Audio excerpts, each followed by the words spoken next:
time for a mid-year book freakout tag. Hey guys, welcome back to my channel. It's Maya. We're 6 months into 2024, and as per usual, here's the mid-year freakout tag. We're gonna discuss some books that I read this year, some of the best ones, worst ones, and other tags like that. And we're also gonna look through my storygraph stats. So let's get started. Firstly, how many books did I read so far? If we're not counting the 2 that I still didn't finish, then I've read 13 so far. But if we are counting those 2, then 15, which is pretty good. Like, the beginning of this year started really slow. I was reading 1 or 2 books per month, and up until now I started reading a lot more because I was trying to grind out some books so I could do a book recommendation video, which is already posted, summer books. But yeah, that definitely did boost my total readings so far. Now for the best books that I've read so far, I'm looking at my reading journal to remind myself of the books that I read.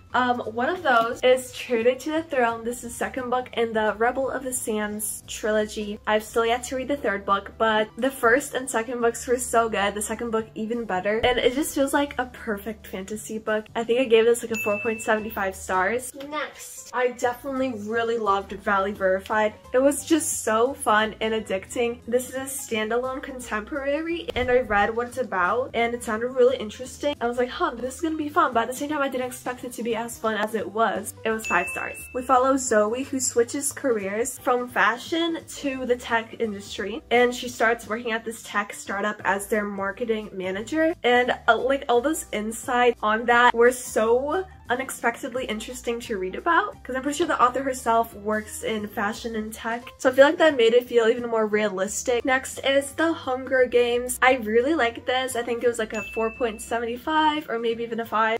Finally read this, and the fact that I watched the movie before this when I was like 12 a few years ago, the fact that I knew it was gonna happen and I still loved this book so much, even more than the movie, that really does speak things. But the rest of the books in the series weren't as great, but we'll get into that later when we talk about the worst books of this year. And one more book that I want to add into best books was really recent. It's a recent read, and if you watched my summer book recommendation video, you already know that I love this, and that was Sun-Kissed. This was so incredibly fun. At first I was gonna give it 4.75, but after a few days of marinating in my head, I decided it's actually a 5 star. Next topic, best sequel so far. For that, I have 2. Firstly, we have K-Pop Revolution, which is book 2 of K-Pop Confidential. No, the sun is leaving. It's 7 p.m. I guess I should have started recording earlier, but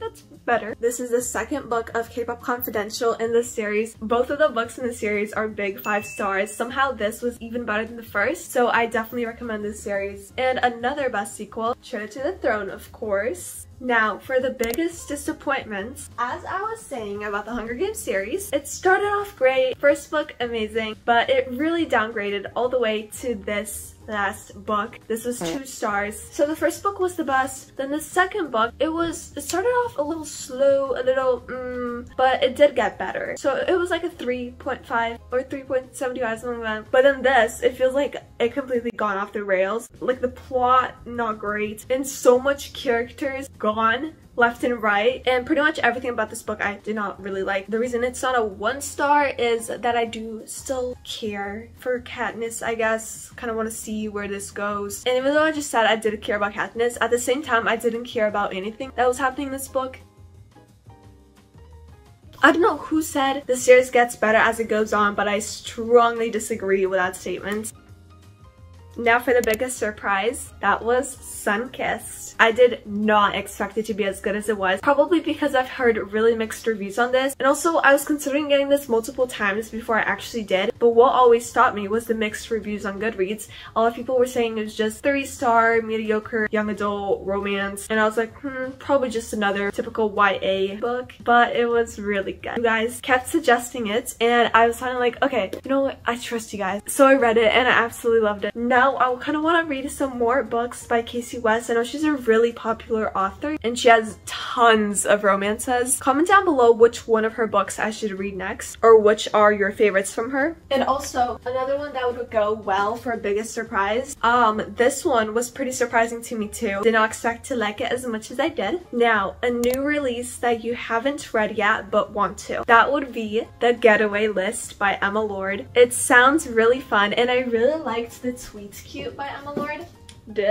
And also, I've read this year, but I still liked Tweet Cute more. Anyways, The Getaway List, it's about two childhood best friends and they finally meet up again after a lot of years in New York City, and I think they have like a bucket list of stuff to do, and it sounds really fun. And Tweet Cute was also based in New York City, and I really liked how she described New York City. She wrote it as a great setting. Next would be an anticipated release, and I have one that I really am looking forward to, but I kind of don't want to say in this video because I'm also filming a reading vlog at the moment and I already gushed about it there, so I don't want to cut out that footage because I was really like passionate. It was a passionate rant, so that feels kind of mean to past me to just cut all that out, so I think I'll save this anticipated release and I'll tell you guys what it is in that video. New favorite author, I think that would be, this is the third time I'm pulling out this book, Kyla Zhao. Here's her name. I just really like the writing style of this. It was so easy to read and fast-paced and fun and also informative.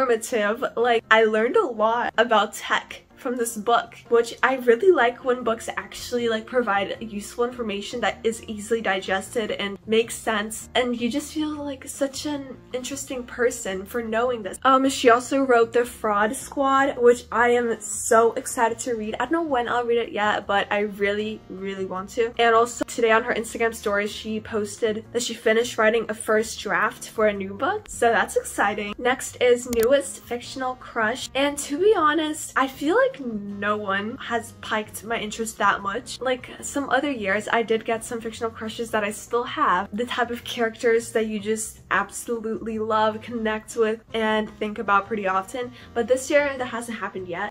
The closest that I got, I guess I liked Kaz from This Time It's Real. This is a pretty good book, but I wouldn't say it's like a new fictional crush because I literally haven't thought of him since I closed this book. Like once I closed the book, that was it. Peeta was pretty okay, but again, even though this may be controversial, I did not like him as much as everyone did. Overall, I liked him as a character, but I wouldn't say he was a fictional crush. I do like Jin, but I think I liked him more in the first book, which I read last year, rather than the second book, which I read this year. He wasn't that much in this book, but when he was, he needed to do better. But I do still have the third book left, so he has some time to get back on track, to pick up the slack and redeem himself, redeem his image. Now, for the most beautiful book I've bought or received so far, I actually need to think about this because I'm not sure.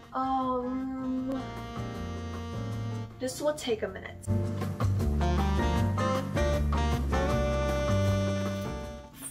Fourth time I'm pulling this out. Actually, I think the cover is really nice, but actually never mind. I don't think this is the most beautiful book. However, this is quite beautiful. Oh, this one too. It has a scrunchie in it because I started last night, but I'm not sure if I want to continue it just yet. I'm currently deciding between these two books. I read a chapter in each, and I think I might go with this because I want to see what all the hype is about. But these two book covers are so beautiful. They both kind of give off similar vibes. Like this one, we have this rosy light coming in, and over here we have this like twilight pink, purple, blue, which I really love too. I think this cover is better in my personal opinion. And those are all the tags, but I did mention that there are two books that I still haven't finished. Let's quickly talk about those. Firstly, I started reading Rebecca of Sunnybrook Farm. My family has had this book for a really long time, and I did read it but never finished it a long while ago, but I did start it again because I was in the mood for something chill, and I talked about it a bit in this reading vlog. I'm gonna come back to it when I'm in the mood for it again. And another one that I started is Isla in the Happily Ever After. This is the third book of Anna and the French Kiss series. I started off kind of liking it because we were back in the Paris setting, and I was already familiar with these two characters from the first book, but I'm halfway through it. I already basically know how the rest of this book is gonna go. Same thing as the first half. You should read this if you want an insta-love between two teenagers who just want to stare at each other all the time and kiss each other and